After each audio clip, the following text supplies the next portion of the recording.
घने और हरे भरे जंगल के बीच में एक छोटा सा शेर रहता था जिसका नाम था लियो। लियो बहुत ऊर्जा से भरा हुआ था और हमेशा नए नए रोमांच के बारे में सोचता रहता था। लेकिन एक चीज थी जो उसे सबसे ज्यादा पसंद थी, तारे देखना। हर रात लियो अपनी पीठ के बल लेटकर आकाश में टिमटिमाते हुए तारे देखा करता था। वह हमेशा यही सपने देखता कि एक दिन वह उन तारों तक पहुंच पाएगा, कि वह भी उन तारों के जैसा चमकदार बन सकेगा। लियो उत्साहित होकर, एक दिन मैं इन तारों को छू कर आऊंगा, मुझे यकीन है।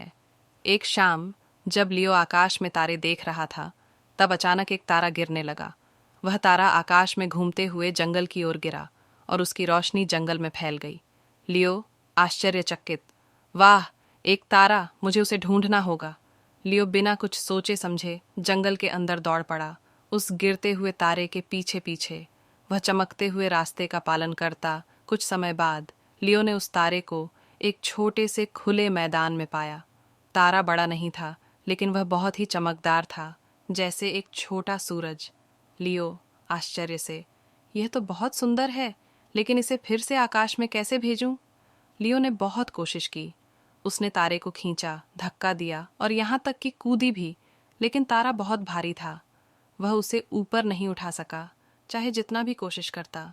लियो थककर और निराश होकर, मैं यह नहीं कर सकता, क्या तारा यहाँ हमेशा के लिए रह जाएगा? तभी एक बुद्धिमान उल्लू जिसका नाम था ओलिविया एक शाखा पर बैठते हुए आई। क्या हुआ लियो, तुम क्यों उदास हो? उसने दयालुता से पूछा। लियो निराश होकर, मैंने ये तारा पाया, लेकिन मैं इसे आकाश में वापस नहीं भेज पा रहा। मैं मदद करना चाहता हूँ, लेकिन मैं बहुत छोटा हूँ। ओलिविया मुस्कुराते हुए, लियो, कभी कभी सबसे बड़ी मदद ताकत से नहीं, बल्कि दिल से आती है। तुम तारे को ऊपर नहीं ले जा सकते, लेकिन तुम इसे दूसरों के साथ बांट सकते हो। लियो ने ओलिविया की बातों को ध्यान से सुना और मुस्कुराया। उसने तारे को जंगल के दूसरे जानवरों के पास ले जाकर उन्हें दिखाया और सभी ने मिलकर उस तारे की सुंदरता को देखा। लियो मित्रों के साथ हंसते हुए, हम सब मिलकर इसकी रोशनी का आनंद ले सकते हैं। जैसे ही लियो और उसके दोस्त तारे की चमक को देख रहे थे, कुछ जादुई हुआ।